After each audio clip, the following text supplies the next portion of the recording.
یعنی مجھے کیا لینا دینا ہے کسی کی اقلیت کے تہوار پہ جا کے اس کو تحائف پیش کرنے کے تھے؟ یعنی اگر میں 25 دسمبر کو کرسچنز کے پاس جاؤں گا اور ان کو تحفہ دوں گا تو تب میں ایک اچھا مسلمان کہلاؤں گا. جیسے مثال کے طور پہ کرسچنز 25 دسمبر کی خوشیاں کیوں مناتے ہیں؟ وہ یہ کہتے ہیں کہ نعوذ باللہ اللہ تعالیٰ نے بیٹا جنا، تو میں اس خوشی میں ان کا شریک بن جاؤں.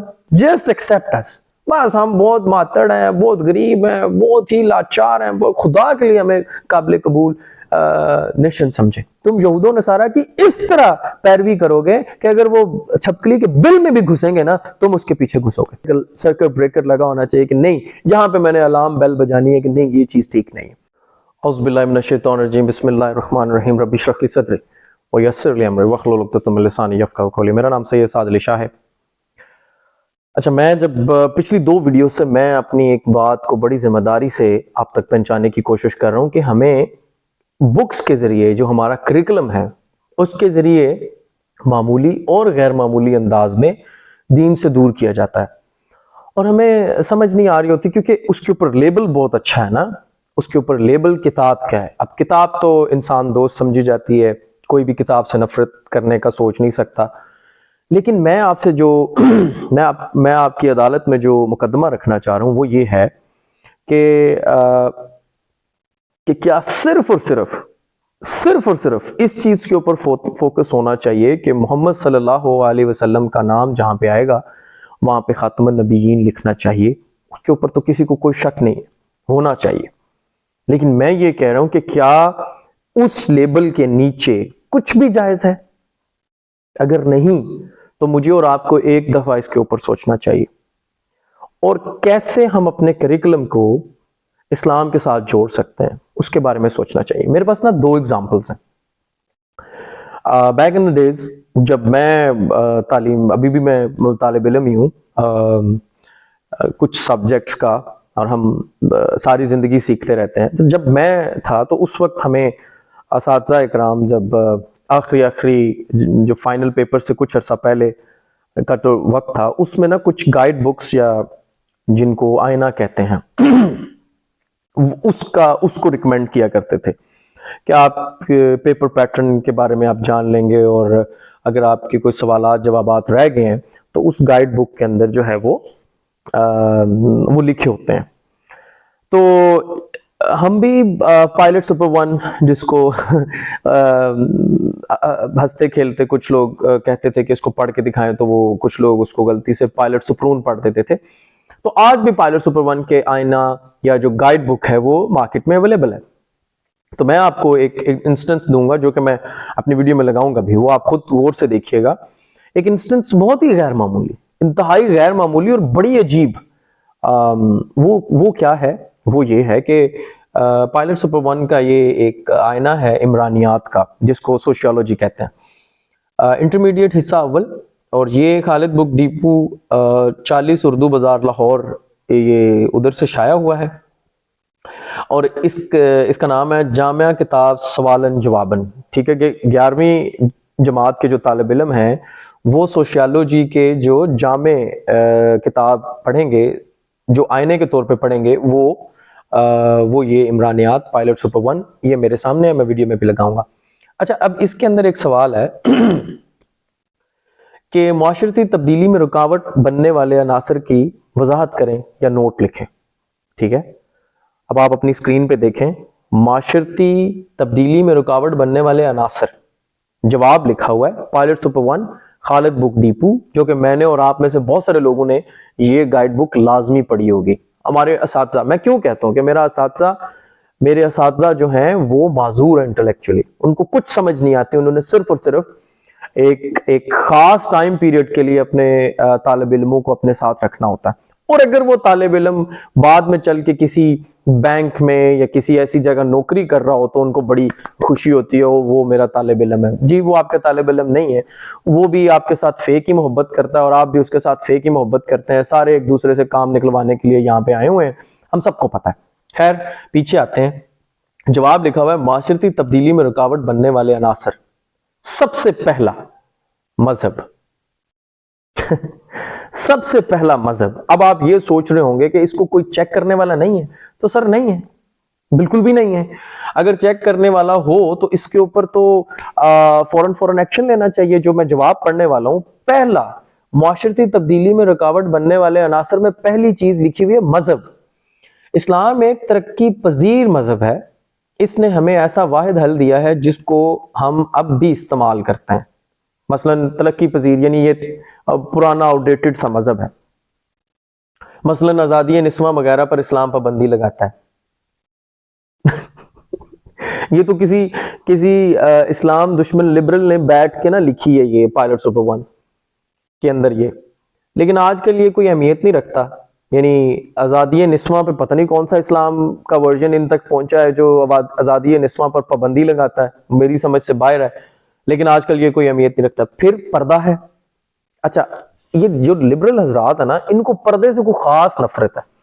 جیسے وہ پرویز ہود بھائی جو ہیں، وہ لبرل کے ابو جی، روحانی ابو جی، وہ کہتے ہیں کہ یہ بڑی عجیب سی بات لگتی ہے کہ خواتین جو ہے وہ پردے میں ہوتی ہیں.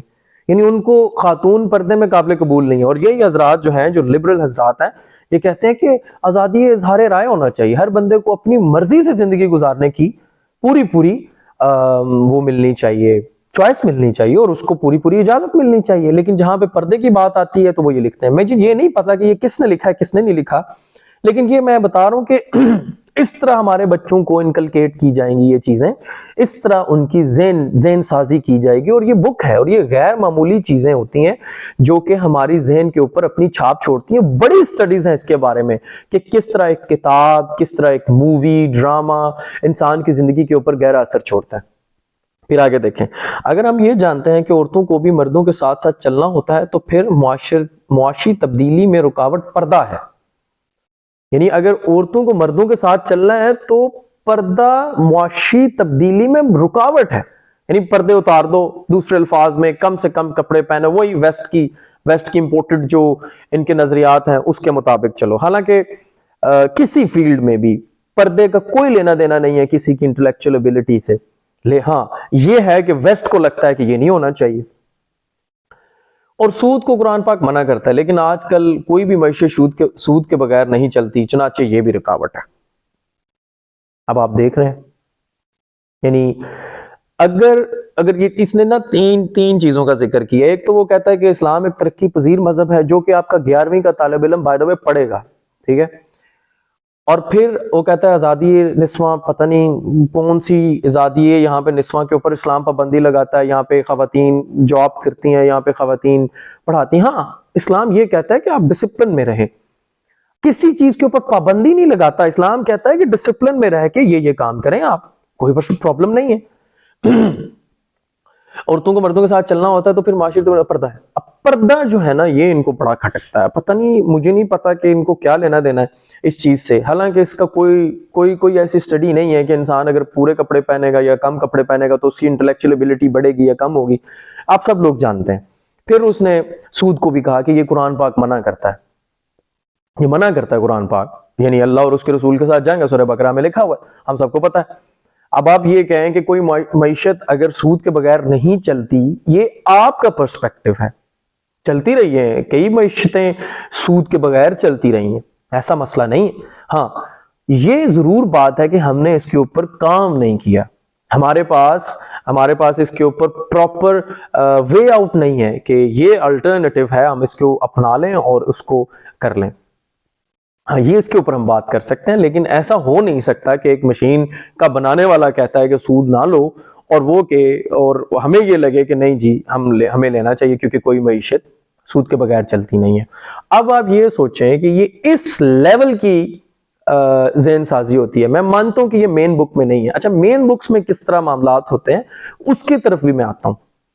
آج کل میں گریڈ 4 کو ایک کتاب پڑھا رہا ہوں جس کا نام ہے معاشرتی علوم. یہ آپ سب لوگ اس چیز کو جانتے ہوں گے. یہ اس کتاب کا نام ہے معاشرتی علوم جماعت چہارم گوہر کی یہ کتاب ہے، اور یہ یکساں نصاب 2020 کے عین مطابق ہے، اور یہ PCTB کی طرف سے اپروو شدہ بک ہے. اب اس کے اندر نا ایک چیپٹر ہے جس کا نام ہے ثقافت. میں پیج نمبر 25 پہ ہوں. اچھا، اب بہت ہی عجیب بات ہے کہ پورے چیپٹر کے اندر دین اسلام کا کم سے کم نام ہے. ٹھیک ہے, ایک تو اس نے پوری کوشش کی ہے کہ مذہب یا دین دونوں الفاظ, حالانکہ مجھے مذہب لفظ سے تھوڑا سا مسئلہ ہے کیونکہ یہ ایک دین ہے, یہ پورا کا پورا نظام ہے, اس نے کہیں پہ نا یہ لفظ استعمال نہیں کیا کہ دین. اس نے لکھا ہے ثقافت کی تعریف اور اس کے عناصر. ثقافت کی جو تعریف ہے, پاکستان کی ایک خاص پہچان اور منفرد ثقافت ہے. یہاں مختلف ثقافتی گروہ آباد ہیں. یہ سندھ, پنجاب, بلوچستان, خیبر پختونخوا, گلگت بلتستان, آزاد جموں کشمیر سے تعلق رکھتے ہیں. یعنی اس نے یہ ساری بات بتائی. اب اس نے جو ثقافت کے کمپوننٹس لکھے ہیں نا, جس کو اجزاء کہتے ہیں, اس میں اس نے لکھا ہے زبانیں, لباس, پکوان, ہاں لہجے اور عرس اور میلے. اب میں آپ سے یہ سوال پوچھتا ہوں کہ کوئی ثقافت, خاص طور پہ پاکستان میں جہاں پہ زیادہ تر رہنے والے لوگ مسلمان ہیں, ان کی ثقافت کے اجزاء میں ریلیجن نہیں ہونا چاہیے؟ یعنی میری اور آپ کی ثقافت کا زیادہ تر حصہ کہاں سے آتا ہے؟ آپ کی زیادہ تر جو چیزیں ہیں وہ کہاں سے ڈیرائیو ہوئی ہیں؟ بہت ساری ایسی چیزیں ہیں جو کہ ہم, بہت ساری نہیں مطلب زیادہ تر ہماری جو کلچر کا چنک جدھر سے ہم لیتے ہیں وہ ہمارا اسلام ہے. ٹھیک ہے, لیکن اس نے وہ چیز بیچ میں مینشن ہی نہیں کی. ٹھیک ہے, یعنی وہی والی بات, جس طرح بدھ مت نے ایک روایتی دین بنا دیا, یہ بھی ایک روایات کا دین ہے. تہوار مناؤ, عرس کرو, میلے کرو, تمال ڈالو, یعنی جھلوں کی طرح, اور دین کا کوئی نام نہ لے, یعنی نظام کا کوئی مسئلہ نہیں ہے. چلیں ٹھیک ہے, اس کو بھی چھوڑیں. پھر اس نے ایک چیز لکھی ہے, یہ لکھا رہی ہے محسن ادریس اور نمرہ حسنین, انہوں نے یہ کتاب لکھی ہے. انہوں نے لکھا ہے کہ ریلیجیس ہارمنی, اس کو کہتے ہیں بین المذاہب ہم آہنگی. اس کے اندر اس نے نا بڑے مزے کی چیز لکھی ہے, بین المذاہب ہم آہنگی ایک خوشحال, ترقی یافتہ اور پرامن پاکستان کے لیے ضروری ہے. پاکستان میں مسلمانوں کی اکثریت ہے. دیگر مذاہب کے لوگ جیسے مسیحی, ہندو, سکھ, بدھ مت اور پارسی وغیرہ تمام لوگ رواداری اور انسانی ہمدردی, انسان دوست, ایثار, سچائی اور دوسروں کی خدمت کے جذبات رکھتے ہیں. بالکل ٹھیک ہے, کسی کو بھی اس چیز میں شک نہیں ہونا چاہیے کہ ہر بندے کو پاکستان کا آئین, اور کہیں پہ بھی اگر آپ رہتے ہیں تو وہاں پہ اس کو مذہبی آزادی, یعنی اس کو مذہب کے معاملات نبھانے میں کسی قسم کی کوئی اس کے اوپر وہ نہیں ہونی چاہیے, زور زبردستی نہیں ہونی چاہیے. وہ جیسے چاہتا ہے کرے, اور بالکل ایسے ہی ہے جیسے میرا قرآن بھی یہی کہتا ہے. اصل میں میرا مقصد کیا ہے کہ میں اگر اپنے سبجیکٹ کو صرف اور صرف ایک کتاب تک محدود رکھوں گا نا, تو میں کبھی بھی بچوں کے اندر اسلامک ڈاکٹرائن یا اسلامک ویلیوز کو انکلکیٹ نہیں کر سکتا. اب اگر میں نے صرف اور صرف اس کتاب کو ایز اے معاشرتی علوم کی کتاب پڑھنا ہے, اور اس کے اندر میں دین کا عنصر بیچ میں نہیں ڈالتا, تو پھر میں نے صرف اور صرف داتا گنج بخش کا نام یاد رکھنا ہے, پھر صوفی شاعر کا نام میں یاد رکھوں گا, مادھو لال حسین. اب ان کا کوئی اس طرح ڈائریکٹ تعلق نہیں ہے. یعنی یہ صرف اور صرف اس طرح انہوں نے پیش کیا ہے کہ ہماری کیونکہ روایات ہیں, ہم مزاروں پہ جاتے ہیں وغیرہ وغیرہ. ٹھیک ہے, اب میں یہ آپ سے یہ کہنا چاہتا ہوں کہ کیا یہ جب ہم بین المذاہب ہم آہنگی پڑھا رہے ہیں, تو کیا اس ڈسننس کا جو پوری دنیا کے اندر یہ ڈسننس چل رہا ہے, اس کا اینٹیڈوٹ جو ہے وہ قرآن نہیں دیتا؟ کیوں ہمارا لکھاری قرآن کی آیت لکھنے سے یا حدیث لکھنے سے کتراتا ہے؟ کیا وجہ ہے؟ ہم پاکستان میں رہ رہے ہیں, پاکستان کا آئین کہتا ہے کہ جو لا ہے وہ اللہ کا ہوگا, سوورینٹی جو ہے وہ اللہ کی ہے. ہم ایک آزاد ملک ہیں, اور اللہ کے بنائے ہوئے اصولوں اور اللہ کے بنائے ہوئے قوانین کے علاوہ ہم پاکستان کے اندر کوئی چیز نہیں کر سکتے. تو پھر شرم کیسی؟ میں صرف یہ کہہ رہا ہوں کہ بہت آسان ہے کہ اگر ہم تھوڑی سی سوچ سمجھ اور عقل کا استعمال کرتے ہوئے بین المذاہب ہم آہنگی میں بچوں کو شروع سے ہی بتانا سٹارٹ کر دیں کہ اللہ اور اس کا رسول کیسے اس چیز کو دیکھتا ہے. یعنی میرے لیے سب سے بڑی فاؤنڈیشن میرا دین ہے, میں نے اس سے نالج گین کرنا ہے. یعنی پہلا جو میرا سورس ہے وہ ریویلڈ نالج ہے. وہاں پہ لکھا ہوا ہے, سورہ انعام میں لکھا ہوا ہے کہ ہم کسی کے بھی خداؤں کو, جھوٹے خداؤں کو برا بھلا نہیں کہہ سکتے. ان ریٹرن وہ ہمارے سچے خدا کو برا بھلا کہیں گے, ہے نا, اپنی جہالت میں.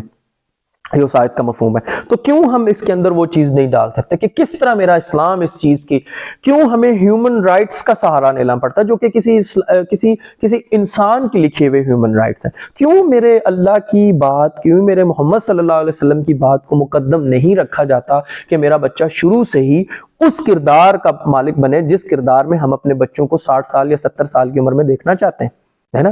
ہر بندہ چاہتا ہے کہ اس کا جو بچہ ہے وہ بڑے ہو کے بہت اچھا انسان بنے, صرف اچھا نہیں, صحیح انسان بنے, خیرہ امت, یعنی لوگوں کو بھلائی کا حکم دے اور برائی سے روکے. کیوں اس بین المذاہب ہم آہنگی میں, ریلیجس ہارمنی میں ہم یہ حدیث نہیں لکھ سکتے کہ کسی کالے کو کسی گورے پہ, کسی عربی کو کسی نان عرب پہ کوئی فوقیت حاصل نہیں؟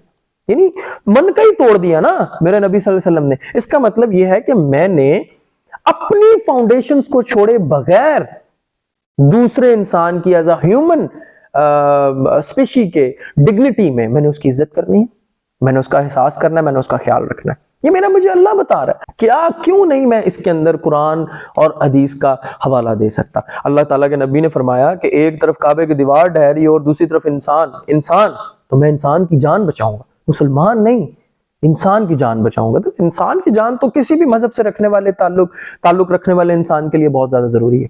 تو میں صرف یہ کہہ رہا ہوں کہ اگر میں ان ساری درگاہوں اور ان سارے تہوار اور ان سارے میلوں اور عرس کو ثقافت کا بہت بڑی چیز بنا کے پیش کر رہا ہوں کتاب میں, یعنی اس کے علاوہ تو ثقافت ہوتی نہیں ہے, کتاب بھی یوں ہی کہتی ہے, آپ بھی کتاب پڑھ کے دیکھ لیں, یہ گوہر پبلشرز ہیں, ان کی کتاب ہے. تو کیوں نہیں میں قرآن اور حدیث کا حوالہ دے سکتا؟ مجھے شرم کیوں ہے؟ کیا مسئلہ ہے؟ مجھے کوئی مسئلہ نہیں ہونا چاہیے. پھر جیسے میں بتا رہا ہوں کہ غیر معمولی انداز میں ہمیں جو ہے وہ کچھ ایسی چیزیں سکھائی جاتی ہیں جس کا دور دور تک ریالٹی سے کوئی تعلق نہیں ہے. مثال کے طور پہ اب تو بہت سارے لوگوں کو بڑے اچھے طریقے سے کھل چکا ہے. قوم اور قومیت کا ذکر کرتے ہوئے میرے اس لکھاری نے بالکل بہت بڑے بڑے الفاظ کا چناؤ کیا ہے, لیکن صحیح چناؤ نہیں کیا. یعنی اس نے بھی قوم کو ٹیریٹوریل بنایا ہے, ٹیریٹوریل یعنی اس کی ایک محدود حد مقرر کی ہے کہ ایک جگہ پہ رہنے والے لوگوں کو ہی صرف اس جگہ سے محبت ہونی چاہیے. حالانکہ میرے نبی صلی اللہ علیہ وسلم نے فرمایا کہ بلیورز جو ہیں, جو مومن ہیں, جو ماننے والے ہیں ایک اللہ کے, وہ محبت اور اثار میں ایک جسم جیسے ہیں, ایک انسانی جسم جیسے ہیں کہ اگر اس کے ایک جسم کے حصے میں درد ہوتا ہے تو پوری باڈی جو ہے وہ درد محسوس کرتی ہے. تو مجھے یہ چیز لکھنی چاہیے کہ میری قوم اور قومیت کا جو اسلام کا تصور ہے, جو مسلمان کا تصور ہے, وہ بیونڈ ٹیریٹری ہے, اس کے اندر کوئی حدود شامل نہیں ہے. پھر اس نے لکھا ہے محب وطن پاکستانی ہونے پر فخر کرنے میں اس نے نا کچھ چیزیں لکھی ہیں جیسے جس کا ریالٹی سے کوئی تعلق نہیں ہے. مجھے پاکستان پر فخر ہے کیونکہ یہ ایک مثالی مسلم ریاست ہے, یہ اسلام کے نام پر حاصل کیا گیا. مثالی مسلم ریاست کیا ہوتی ہے میرا خیال ہے ان بھائی صاحب کو بالکل نہیں پتا. اچھا پھر ضرور اس کے اندر نا ایک چیز لازمی ڈالی جائے گی, پاکستان ہونے پر فخر ہے کیونکہ پاکستان ہر میدان میں ترقی کر رہا ہے. مجھے نہیں پتا کس میدان میں ترقی کر رہا ہے, تنزلی کی طرف ہی جا رہا ہے. اس کی فوج بحری اور فضائیہ اللہ کے فضل و کرم سے اتنی مضبوط ہے کہ مقدس سرزمین کے ایک انچ آپ نے بھی دیکھا ہوا ہے, میں نے بھی دیکھا ہوا ہے. میں صرف یہ کہتا ہوں میں پاکستان ایٹمی طاقت اور دوائی لحاظ سے بہت مضبوط ہے. پاکستان کی حکومت ہماری اپنی حکومت, اس کی تجارت, صنعت, درآمد اور برآمدات ہمارے اپنے ہاتھ میں ہے.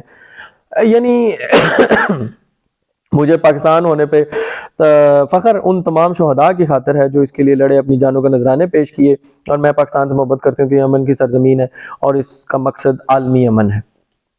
ہاں جی, اب یہ وہ چیزیں ہیں جو کہ ایک بچہ کا نا, اب میں آپ اس کو بتاؤں یہ برین واشنگ ہے, یہ برین واشنگ اور کچھ بھی نہیں ہے. آپ بچے کو حقیقت سے دور رکھتے ہو. یعنی ایک بچہ اپنے ذہن کے اندر ایک ایسی چیز کی محبت لے کے آ جاتا ہے جو ہے ہی نہیں, جو ریالٹی, جو پریگمیٹزم سے بہت دور دور تک اس کا کوئی تعلق نہیں ہے, جو حقیقت میں مبنی ہی نہیں ہے. یہ چیزیں ہمارے بچوں کو پڑھائی جا رہی ہیں اور اسی چیز کا نوٹ لکھوایا جائے گا اور اسی چیز کے اوپر اساتذہ جو ہیں ایک لفظ ادھر سے ادھر ہونے کے اوپر غلطی نکالیں گے. ٹھیک ہے, یہ سب سے زیادہ تکلیف دہ عمل ہے. ویڈیو بہت بڑی ہے لیکن یہ میں کیا کروں, میں اپنے جذبات آپ تک پہنچانا چاہتا ہوں کہ کس طرح غیر معمولی انداز میں ہمیں ایسی چیزوں کو یعنی اسلامی ریاست یا مسلم ریاست کا جو تصور ہے وہ ہمارے ذہنوں میں بیٹھا ہی نہیں ہے آج تک. نہ ہی کسی نے ڈالنے کی کوشش کی ہے، کیونکہ ہمیں تو اداروں سے یا شخصیت سے محبت کرنے پہ مجبور کیا جاتا ہے۔ بہرحال اب یہ دیکھیں سرگرمیاں، اس کے اندر جو لکھا ہوا ہے نا وہ برائے طلبہ، یعنی طلبہ کو کیا کرنا چاہیے، کمیونٹی میں ایسے کام کریں جس سے افراد کا میل جوڑ ہو۔ مثال کے طور پہ اقلیتوں کے تہوار پر انہیں تحائف پیش کریں۔ یعنی مجھے کیا لینا دینا ہے کسی کی اقلیت کے تہوار پہ جا کے اس کو تحائف پیش کرنے کے سے؟ یعنی اگر میں 25 دسمبر کو کرسچنز کے پاس جاؤں گا اور ان کو تحفہ دوں گا تو تب میں ایک اچھا مسلمان کہلاؤں گا؟ نہیں، ایسا بالکل بھی نہیں ہے، بالکل بھی نہیں ہے۔ بلکہ میں سرگرمی، یا اگر میں نے انڈیویجول لیول کے اوپر کوئی ایسا کام کرنا ہے تو وہ یہ کرنا ہے کہ میں نے ان کا خیال اس طرح رکھنا ہے جس پہ میری ریلیجیس فاؤنڈیشنز بالکل ڈسٹرب نہ ہونی ہو، جس طرح وہ باقی سارے مذاہب کے لوگ کرتے ہیں۔ ان کی ریلیجیس فاؤنڈیشن تو کبھی ڈسٹرب نہیں ہوتی۔ مجھے کیوں مجبور کیا جا رہا ہے کہ میں ان کے تہواروں پہ، ان کی ہولی پہ اور ان کی جگہوں پہ جا کے ان کو تحائف پیش کروں؟ اس سے ان کو یہ لگتا ہے کہ ان کا میل جول بڑھے گا۔ جیسے مثال کے طور پہ کرسچنز 25 دسمبر کی خوشیاں کیوں مناتے ہیں؟ وہ یہ کہتے ہیں کہ نعوذ باللہ اللہ تعالیٰ نے بیٹا جنا، تو میں اس خوشی میں ان کا شریک بن جاؤں۔ کل کو وہ جو پوری کی پوری، یعنی سعودی نے بھی یہی کیا کہ انہوں نے ہالووین منائی، یعنی پوری دنیا میں اگر اسلام کا اس قدر خراب یعنی امیج گیا ہے نا، اس قدر خراب کبھی امیج اس طرح نہیں ہوا کہ ہم مجبور ہو گئے ہیں اس طرح لوگوں کو بتانے میں کہ ہم کتنے اوپن مائنڈڈ ہیں۔ بھائی کوئی مسئلہ نہیں ہے، ہمیں کوئی لینا دینا نہیں ہے آپ کا اس فیسٹیول کے پیچھے سوچ کیا ہے، سمجھ کیا ہے، ہمیں اس چیز سے کوئی لینا دینا نہیں ہے۔ جسٹ ایکسپٹ اس، بس ہم بہت ماتڑ ہیں، بہت غریب ہیں، بہت ہی لاچار ہیں، خدا کے لیے ہمیں قابل قبول نیشن سمجھے۔ یہی طریقہ ہے نا۔ تو میں صرف یہ کہہ رہا ہوں کہ اگر ہم نے اس طرح لولی لنگڑی زندگی گزارنی ہے اور کتاب ہمیں اس کو نہ چاہتے ہوئے مجبور کر رہا ہے، اور میرا 12-10 سال کا بچہ جو کہ پری فرنٹل کورٹیکس ابھی اس کا ڈیولپ ہونے والا ہے، اس کو بڑے اچھے طریقے سے سمجھ آ رہی ہے کہ اس کو کیا فیڈ کیا جا رہا ہے، ٹھیک ہے، وہ پڑھنے پہ بیچارہ مجبور ہے، ٹھیک ہے، اور اس کو کوئی سیدھی مت لگانے والا نہیں ہے۔ سارے کے سارے لوگ کھڑے ہو جائیں گے، توپے لے کے آ جائیں گے، اوئے ہوئے ہوئے ہوئے وہ نمبر کیویں لگے گا، نمبر کیویں۔ کوئی مسئلہ کسی کو نہیں ہے کہ اس کے نظریات بگڑ رہے ہیں، کوئی مسئلہ کسی کو نہیں ہے کہ اس نے کل کو بڑا ہونا ہے، اس نے کل کو پوری دنیا کی باغ دوڑ اس نے سنبھالنی ہے۔ اگر اس کی اسلامک نظریات، اسلامک فاؤنڈیشن کے اوپر اس کی بلڈنگ نہیں کھڑی ہوگی تو اس کا کیا ہے؟ حضرت عمر نے فرمایا نا کہ اسلام کے بغیر ہم کچھ بھی نہیں ہیں، اسلام کے بغیر ہم کچھ بھی نہیں ہیں۔ اللہ تعالیٰ نے ہمیں عزت دی اسلام کے نام پہ، اگر اسلام چھوڑ دیں گے تو ہماری ذلت ہو جائے گی۔ اب آپ کیسے اس کتاب کو پڑھانے کے بعد آپ اپنے بچے سے یا اپنے لوگوں سے یہ امید رکھتے ہیں کہ وہ ایک فنڈامنٹلسٹ مسلمان بنے؟ بالکل بھی نہیں ہوگا۔ یہ تو کتابیں مجبور کرتی ہیں ہمیں لبرل بننے پہ، اوپن مائنڈڈ، اتنے اوپن مائنڈڈ کہ ہماری جو سوچ ہے وہ کانوں سے باہر نکل رہی ہے، ناک سے باہر نکل رہی ہے، منہ سے باہر نکل رہی ہے، اور پتہ نہیں کہاں سے باہر نکل رہی ہے۔ دیکھیں، ہمیں کسی انسان سے نفرت کرنے کا دین درس نہیں دیتا، کسی کو اس چیز میں شک نہیں ہونا چاہیے، لیکن اس کا یہ قطعی مطلب نہیں ہے کہ ہم ان کی چیزوں کو اپنانے لگ پڑیں، دوسرے مذاہب کی چیزوں کو اپنانے لگ پڑیں۔ جیسے وہ نبی صلی اللہ علیہ وسلم نے فرمایا کہ تم یہود و نصارہ کی اس طرح پیروی کرو گے کہ اگر وہ چھپکلی کے بل میں بھی گھسیں گے نا تم اس کے پیچھے گھسو گے۔ ہمارا یہ حال ہو گیا، اپنی دین کی فاؤنڈیشن کو ہم نے نکال، اور کتابیں ہمیں یہ مجبور کریں، اوپن بلیٹنٹلی ایک بندہ کہہ رہا ہے کہ اسلام ترقی پذیر ایک مذہب ہے، ٹھیک ہے، اس کو شائع کیا جا رہا ہے، اور وہ 11ویں جماعت کا طالب علم پڑھے گا اس کو۔ یہ کتابیں، یہ اس طرح کی کتابیں ساری جو ہیں وہ پڑھائی جائیں گی، اس کے اوپر نوٹ لکھوائے جائیں گے، اس کی وضاحت مانگی جائے گی۔ یہ ہے جو ریل زہر ہے جو کہ بچے شروع سے پڑھتے ہیں، جس کی طرف میں نے اور آپ نے توجہ کرنی ہے، اور ہر جگہ ہر بندے کے اندر ایک سرکٹ بریکر لگا ہونا چاہیے کہ نہیں، یہاں پہ میں نے الارم بیل بجانی ہے کہ نہیں، یہ چیز ٹھیک نہیں ہے۔ کیوں نہ ہم کتاب کو اپنے دین کے ساتھ سنک کر کے چلیں؟ کیوں نہیں ہمارے پاس دین کی اگزامپلز ہمارے پاس ہیں؟ ہم لکھنا نہیں چاہتے، بدنیت ہیں، ہم چاہتے ہیں کہ ہماری ایک ایسی قوم، ایک ایسی کھوکھلی قوم پیدا ہو جو اپنے گول میں گول مارے۔ آج کل فٹ بال چل رہا ہے تو اس کی مناسبت سے میں نے آپ کے ساتھ یہ بات شیئر کر دی کہ یہ ساری کی ساری قوم جو ابھی پروان چڑھ رہی ہے، یہ سارے کے سارے وہ فوجی ہیں جو کہ اپنے ہی فوجیوں کو ماریں گے. تو یہ وہ چیزیں ہیں جس کے اوپر ہماری توجہ ہونی چاہیے اور دیکھنا چاہیے کہ کس قسم کا ٹاکسنز جو ہے وہ بچوں کے دماغوں کے اندر جا رہا ہے. دوبارہ ملیں گے انشاءاللہ. السلام علیکم.